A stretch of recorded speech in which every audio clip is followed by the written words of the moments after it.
Joto masiren boyha ar misra ko ing sen kon Jisu nyutum te johar. Inya nyutum do huyu kana Pastor Romesh Murmu Pokladjhar Assam. Ado tihing ape ten khato macha Isora katha gapal maraing gotaw kada ar ona do bun nyela baptisma ria dari. A baptisma te chet huyua se baptisma do chet leka te abu baptisma bun khatawa se baptisma do chuka kore khatawa se baptisma do che porhoi ema ar na bishoy ting lay bura ado ona padhaw lahare se ona gapal maraw lahare khato macha bun koya joto hor me bun jupida daya mayate pere ichor simaran jor ishwar ba gudmanala johar am kana prabhu ishwar tihing noa okte ko mem kale nyutum te e prabhu tihing mi bar katha le gal marawa आलया मन अंतर को झीक तले में जेमन अमा हरिया सरिया को बड़ा रूम दड़िया और उनका तले जीले बंचा गुण मनाले जोहाराम कना जतो कोई ने हरेम आंजम के तले नितुम ते कोई किदाला अमरन दुलड़ी उपन अले बाबा चे प्रभु जीसु मसीह नितुम ते आमेन बोया मिश्रा को तिहिं बपतिस्मा अबो बुन बडाया जे बपतिस्मा तेदो अबो जीसु तुलु बुन कोलम नितुम बपतिस्मा तेदो अबो मिटेन जायजुग जीवन रेना मिटेन अइदरी बुन ᱧᱟᱢदा Abu Johon bagi sombat tesar hating dia tesar ar monia kelibun padhaw lekan onde bun nyam da je okoy do da ar jiute okoy janam arua ar uni do serma raj re bolo daria se jahan judi da ar jiute bai janam aru lenkan serma raj do ohoy bolo dari lena onde Abu Jisu Masih katha bun nyam da boya misra ko tihing da ar jiwte abu che leka bun janam aro se kalka bun janam aro te tihing abu bun nyela je baptisma do oka khon ehob na se baptisma do chet porho mena baptisma ria ar chet ko abu bun kami lekan baptisma ria chet porho banua ar ona ko bisay re lahate video re jahay pe nyel ka kai ape pe nyel daria mandil dewa sewa babot re मंदिर देवा सेवा बाबत रे इन गालमाराव कदा और ओना दो कोलोसिया 2:16 खन 23 धाबी रे कथा और ओंडे दो जिरु महा रे कथा जिरु महा दो ओका खन एतोहब ना से जिरु महा रे असला दो चेत कना ओना विषय ते इन गालमाराव लगा ते तिहिना विषय रे बुन नेला बपतिस्मा दो ओका खन होइना और बपतिस्मा रे गुनागुण दो चेत कना ओना विषय रे बुन नेला आदो तिहि खाटो मचाते Abu bun padahawa ona Kolosia kongi Kolosia 2:18 koning padahaw anjom mona nongka ol kana okoy ho apea jip chin aloku rei tema nindhano ar hut ku sewa ku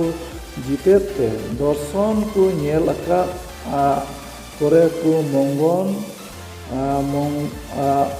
mon ko gadawet te euria di aqua jil rea mon reku one ko puluh akan ar mathate do baku sabjong kan one khon gi gota hormo te do jonoraw ko ar pat sir kote kulo ar tol midu kante isor ria hara talte hara idikan boya misra ko tihing nodena abo bun nyamda node do noa kathay menda Paul apostol do je apia jitin okoy ha alokur rei pema okoy do dut ku sewa ko jita okoy do dorson ku nyel kada ar ako mon ku phulo kana ar mathate do baku sab juman kana boya misra ko tihing mathate do okoy kana abu bun badaya matha do 1 Korinthi 11 ria 3 ribun nyel lekhan onde do majiren matha do herel ren matha do masi ar masi ren matha do isor tihing abu bun baday gaya je abu do okoya hukum ku dohoy hu tabuna chet leka masi do isor hukum e doho keda ar onka gi herel do masi hukum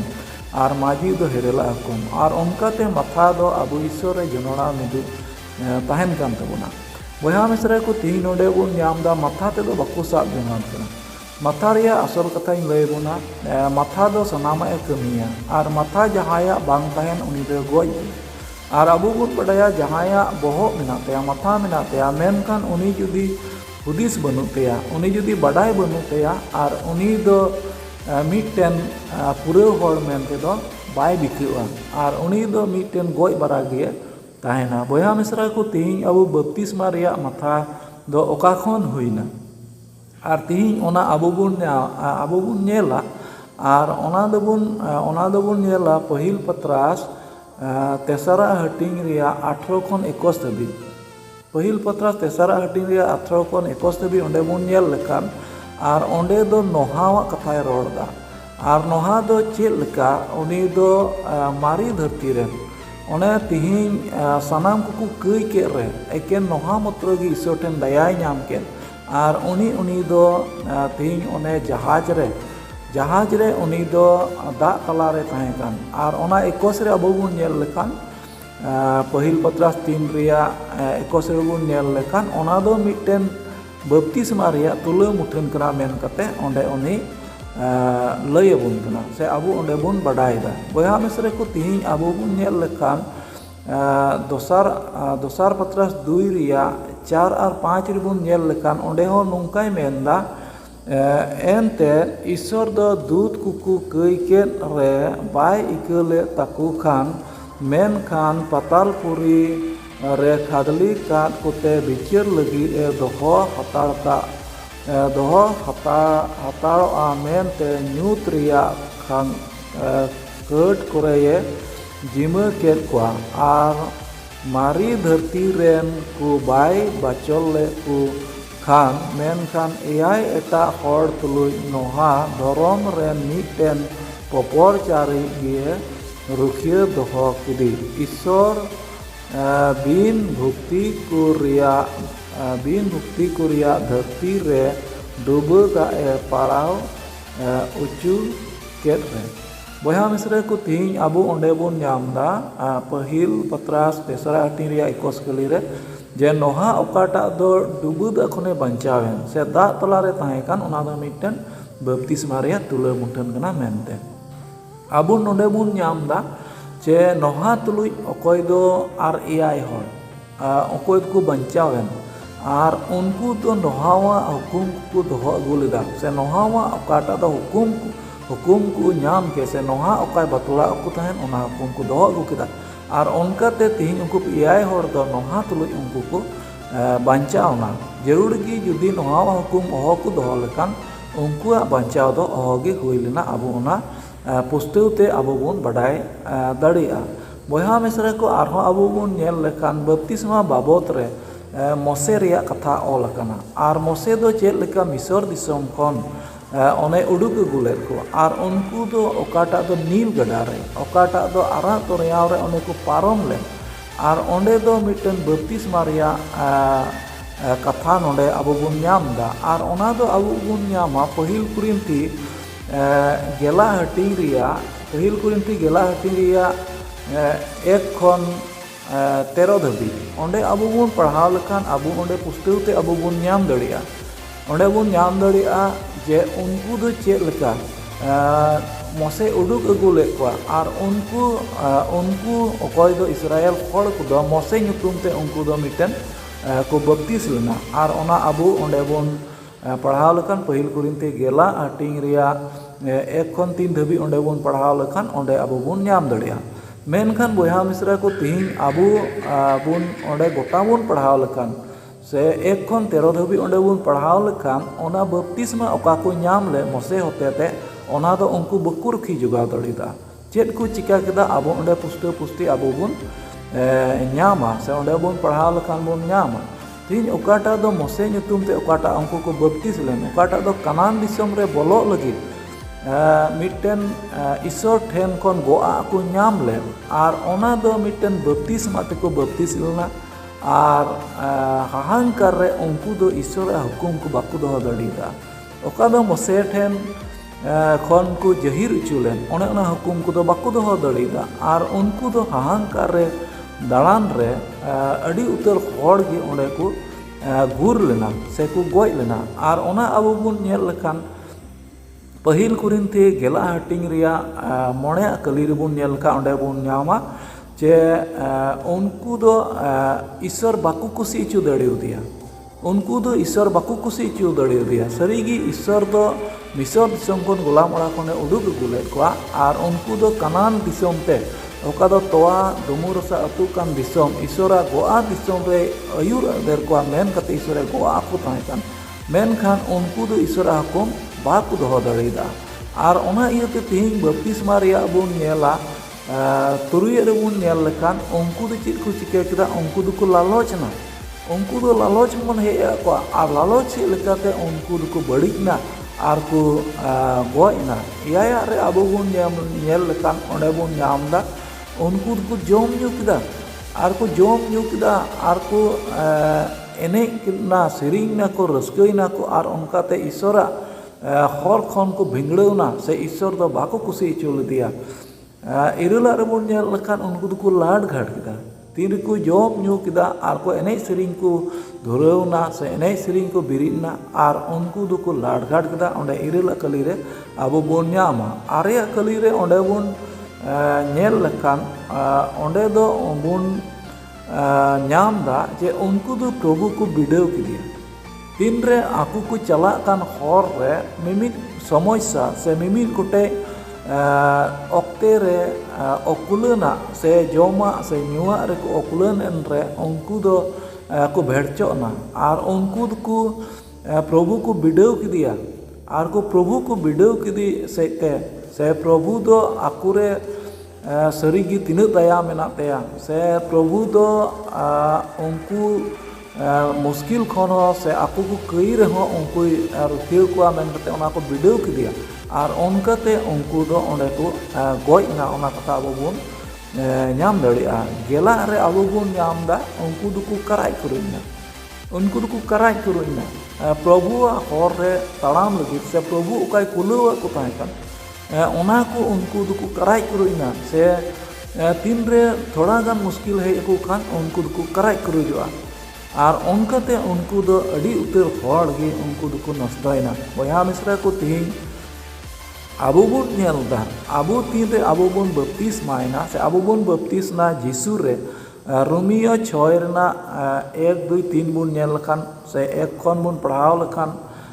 ओंडे बुन नाम दड़िया जे आबो दो मारी हरते उनी दो बुन तुट giddy कदिया से उनिया दाड़ी को दो बुन रपुट माराव केदा बप्तिस्मा सेते जीसु मसीह गुजु रे आबो बुन बप्तिस्मा जेमन नावान रे आबो बुन तड़ाम जेमन ओना बड़ी आ को दो बुन जतो बुन तोपा गिडी का आर नितो दो नावाना हर रे बुन तड़ाम ओना आबो ओंडे बुन नाम दा आर ओना इयते तिहिं आबो बुन नेला तीना हर दो मोसे ᱧᱩᱛᱩᱢ तको बप्तिस लेना से ओको का दो आबो बुन नामे कान पहिल पत्रास तेसरा हटिंग 21 कली रे बुन नामे कान जे नोहावा ओकाटा दो बप्तिस्मा रिया तुला मुठन कान आर उनी दो ईश्वरा हुकुम को दोहो केदा उनी आर उनिया घारोज रेन को दो ईश्वरा हुकुम पूरे पूरी को दोहो के को बंचावना आर धरती रेन सनाम हड़ को नष्टयन रहो उनको दो को बंचावना तीन दोसरा रे बुन नेलदा 1 कुरिन्ती 10 रना 1 खन 13 धरि बुन पढ़ाव लकान ओने हो मिटन बप्तिस्मा रिया तुला मुठन अबो बुन नामदा जे मोसे ᱧᱩᱛᱩᱢ ते इस्राएल हड़ को दो को बप्तिस लेना नील गडा रे ते तिहिं अबो नोआ कोई एकटी अबो बुन नामदा जे उनको तो ईश्वर बाको कुसी चुल दिया उनको दो को लालचना उनको दो को जोम न्यू केदा एने सेरिंग केदा को लाड घाट केदा को उनको दो प्रभु को बिडाव किदिया और उनको दो को कराय करुइना और नोंकाना अड़ी उतर ओकाटा दो बेचल ओकाटा दो ईश्वर बाय कुसी कान ओंकाना को कमी के और ओने ओना को कमी के सेते तिहिं ओकाटा दो को बप्तिस चुलेन और ओना बप्तिस्मा दो भाराभाटेन तकुआ से ओना बप्तिस्मा दो चेत पढ़ो हो बांग हुई लेना उनको लगित ते और ओना इयते तिहिं आबो नोडे 1 कुरिन्ती 10 रना 11 12 बुन पढ़ाव लेखान ओंडे बुन नामा नोंकाय मेनदा आर नुकु दो नमूना लेका तेगी उनको रे पढ़ाव लेना और आबू उनको रे पढ़ावना ᱟᱨ ᱟᱵᱚ ᱡᱟᱦᱟᱸ ᱵᱚᱱ ᱞᱟᱹᱜᱤᱫ ᱜᱮ ᱚᱞ ᱮᱱᱟ ᱚᱱᱮ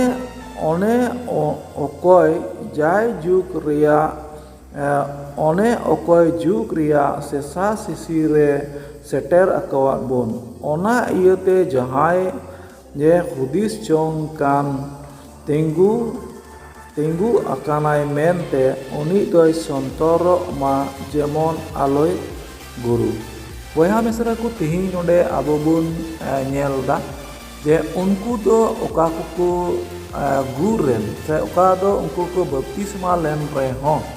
ᱚᱱᱮ ᱚᱱᱟ बपतिस्मा रैया दो चेद हों बाको पढ़ाव दाड़ेयादा आर उनको दो ईश्वर को बेकुसी इचु किदिया आर को नष्टयना। तीन ओना इयतगी नोडे मेनदा जे नोहा तो आबू लगी मिटे नमूना होइना आर तीन आबू लगी नोहा को दो ऑलना जेमन नोहा कोते आबू बुन चेहा आर ओनकाते उनको को चेद को कमीले ओना को कमी खन दे जेमन आबू हो सहाड़ अकान बुन ताहेन आर ईश्वर बुन कुसी इचुई आर ओना इयतगी नोडे 12 रे बुन नेल लखाय मेनदा 12 रे बुन नेल लखाय मेनदा नोडे नोआय मेनदा ओने अकोय जुग रिया सेसा सिसी रे सेटर का बुन ओनाते जहाय हुदिस चोंग कान तिंगु अकानाय मेनते उनी दोय संतोरो मा जेमन आलोय गुरु। ती नोडे बुन नामदा अकोये मेनदा तिंगु अकानाय से अकोये मेनदा ईश्वरा हुकुमे दोहयदा से ईश्वरा अन रे चला कना आर उनी दो जेमने संतोरो आया बपतिस्मा चेद ईश्वरे कुसिया लकागी जोगाव दोहो कदा से उनको लकागी उनी हो लालच नाय से प्रभुई बिडेव किदिया से लाडघाट किदा से जम रे मेनाया आर नोआ को अड़ी उतर को जेमन आबो ओना को बोन नेल तदारत से ओना को बोन बुझाव जे ओका को कमी दो ईश्वर बाय कुसिया कना आर ओनकाते आबुआ बपतिस्मा रिया पढ़ते जेमन बोन साब दोहो अकाय ताहेन। बया मिसरा को सरीगी तिहिन विशेष कायते आबो बोन नेलदा बपतिस्मा रिया ओकाटा दो एतोहब ओकाटा दो कोलोसिया 2 रिया 18 खन बुन नेल के ओना बुन नेल के 2 रिया 18 खन 19 थे बुन नेल के जे माथा ते दो बाकु साब जोंगान कना तिहिन सरीगी आबू तीना हर बन बपतिसो कना जीसु मसीह ᱧᱩᱛᱩᱢ तेबन बपतिसो कना आर माथा ते दो से जीसु मसीह चेद को हुकुम दा से चेद को पहिल रे चेद को हुई लेना चेद को मिमिद और रे अकय को दो को बेबताव कदा उनको रे पढ़ावा को ओना को दो अड़ी आट आबू हुदिस जोंग से ओना को सेंद्रा नाम कते बुझेव जोंग रिया जरूर कान तबना। जेमन ओंडे ओकाय मेने कान 1 कुरिन्थी 10 रिया 11-12 रे ओंडे ओकाय मेने कान जे तिहिन ओका को दो मिटे नमूना लगी ऑलना उनको ओका को दो ईश्वर बाकु कुसी इचु लदिया जेमन नीत आबू हो सेसा सिसी ओक्तरे कोय को मेना आबू ईश्वर बुन कुसी इचु दड़िया आर ईश्वरे कुसी लिकागी आबू बुन चला आर ओनकाते नोडे ओकाटा मेने कान कोय तिंगु कनाय मेनते मेनदा आर उनी दो जेमने संतर जोंगमा जेमन आलोय गुरु हुई दड़िया आबू बुन गुरुआ हुई दड़िया आबू रे ईश्वर बाय कुसी दड़िया आर ओना इयते ईश्वरा सरिया तेन से ईश्वरा सरिया करते जेमन आबू बुन बडाय नाम आर नाते माथाते दो अकोय कना से ओका कोन हेना से चेद लेका हुई लेना से चेद को मिमिद हर बाको कुसी चु दड़ी दिया ओना को जेमन सनाम हर तिने द आबू क्रिश्चियन कना बुन तिने द आबू बुन यीशु मसीह बुन पतियव कना तिने आबू दो तिने आबू जायजुग जीवन रना मिटेन आस बसा मेना तबुना जेमन आबू जतो हर ओना को बुन जुगाव दोहय से ईश्वर बुन कुसी चु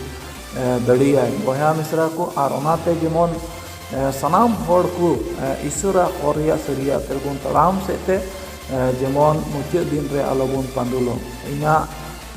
वीडियो बेनाव रिया से नोआ जीवन ना हर बेनाव रिया आसल मतलब दो कना कहतु पुथी 16 रिया 2 और 25 जे मीन हर दो आज नजरे सफागी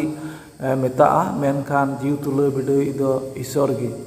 आबू दो अपनार ते सफा बन मेता से ठीक गया बन मेना मेनखान ईश्वर दो सनाम आबूरे बाडाया से ईश्वर दो उना को उनी नेल तदारता 25 रिबन नेल लखा मेनदा मीन हर दो आई नजरे सफा गी नेला आया कोट मेनखान मुचारे दो ना मरण हुआ बोया मिसरा को सरीगी तेहें आबू मरण रे चला दो ईश्वर बाय खोज कना और ओना इये तेगी ईश्वर दो आबू बाइबल एम का बोना सनाम हर ठे मेना और बन पढ़ाव कते बन बुझाव दड़िया से अड़ी उतर चिचित को मेना को उनको ठेन बन चीर जोंगा जेमन ईश्वर हरिया सरिया ते बन बडाय नाम और ओनाते मुचाद दिन रे जेमन आबुआ पांदुल ओरा तो आलो हुई तबन तेहें तिना हर नोआ वीडियो रे पे सेलेद एन तबना जतो गी चेन कोन गुणमान जहारी एमा पे कना बप्तिस्मा बाबद तिना पे आंजम के तबना जतो हर आरहों बुझाव रिया बन कुरुमुटुया जेमन ठीक ठीक हर तबन चला सेते आबुआ आस जोंगा को पूरा तबन और निया को खाटो गालमाराते मुचादा आरहों सारेया वीडियो रे और बन नापामा और ईश्वरा कथा को बन चीदा और तिना बापे बुझाव से तिना बांग बुझाव को ताहेना ओना दो कमेंट से बडाय तबुना और उनकाते ईश्वरा सरिया को लई कते जेमन सनाम को बन बांचा निया को खाटो लई कते मुचाद केदा ईश्वर के गुरु आरे घर बन मा आया संबाद नितुम ते आमेन।